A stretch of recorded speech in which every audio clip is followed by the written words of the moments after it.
Hi friends, welcome to my channel. இப்போ நம்ம முருங்கைக்காய் வறுவல் எப்படி ஈஸியாக செய்கிறதுன்னு பார்க்கலாம் வாங்க. அதுக்கு பேன் ஹீட் பண்ணிவிட்டு 3 டேபிள் ஸ்பூன் ஆயில் ஊற்றிக்கலாம். ஆயில் ஹீட் ஆனதும் சோம்பு 1 டேபிள் ஸ்பூன் போட்டுக்கலாம். கருவேப்பிலை போட்டுக்கலாம் ஒரு கொத்து. அதுக்கப்புறம் வரமிளகா 1 கிள்ளி சேர்த்துக்கலாம். அதுக்கப்புறம் நான் சின்ன வெங்காயம் தோல் உரித்து எடுத்து வச்சுருக்கேன். இவ்வளோ போல் சேர்த்துக்கலாம். சின்ன வெங்காயம் நல்லா கண்ணாடி பதம் வர அளவுக்கு வதக்கிட்டு, தக்காளி 1 நல்லா பழுத்த தக்காளி அதுவும் சேர்த்து நல்லா வதக்கிக்கலாம். தக்காளி நல்லா மசிஞ்சிடணும், அந்த அளவுக்கு நம்ம வதக்கிடணும். இந்த வதங்குற கேப்பில் நம்ம வறுவல் தேவையான பேஸ்ட் அரைச்சிடலாம். தேங்காய் அரை மூடி, சோம்பு 1 டேபிள் ஸ்பூன் சேர்த்து நல்லா பேஸ்ட் மாதிரி அரைச்சிக்கலாம். தக்காளி நல்லா இந்த அளவுக்கு மசிஞ்சதுக்கப்புறம் நம்ம கட் பண்ணி வச்சுருக்க முருங்கைக்காய் சேர்த்துக்கலாம். அதுக்கப்புறம் கொஞ்சம் முருங்கைக்காய் தேவையான அளவு உப்பு சேர்த்துக்கலாம். உப்பு சேர்த்து நல்லா வதக்கிட்டு தேவையான மசாலா சேர்த்துக்கலாம்.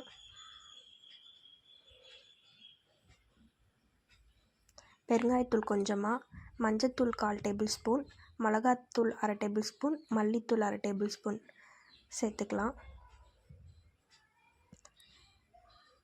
இப்போ நல்லா வதக்கிட்டு தண்ணி நம்ம காய் வேகிறதுக்காக ஊற்றி மூடி போட்டு ஒரு 5 மினிட்ஸ் ஸ்லோ ஃப்ளேமில் வச்சு குக் பண்ணிங்கன்னா முருங்கைக்காய் லைட்டாக வெந்திருக்கும். இப்போ நம்ம இந்த ஸ்டேஜில் நம்ம அரைச்சி வச்ச தேங்காய் பேஸ்ட்டை ஊற்றிக்கலாம். ஊற்றி நல்லா மிக்ஸ் பண்ணிக்கலாம்.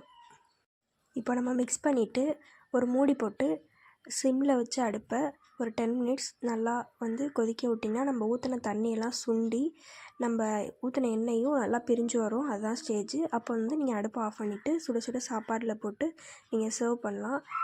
இது மாதிரி டேஸ்ட்டான முருங்கைக்காய் வறுவல் நீங்களும் உங்கள் வீட்டில் செஞ்சு பார்த்து எப்படி இருக்குன்னு கமெண்டில் சொல்லுங்கள். தேங்க்யூ ஃபார் வாட்சிங். சப்ஸ்கிரைப் பண்ணுங்கள், லைக் பண்ணுங்கள், ஷேர் பண்ணுங்கள், கமெண்ட் பண்ணுங்கள்.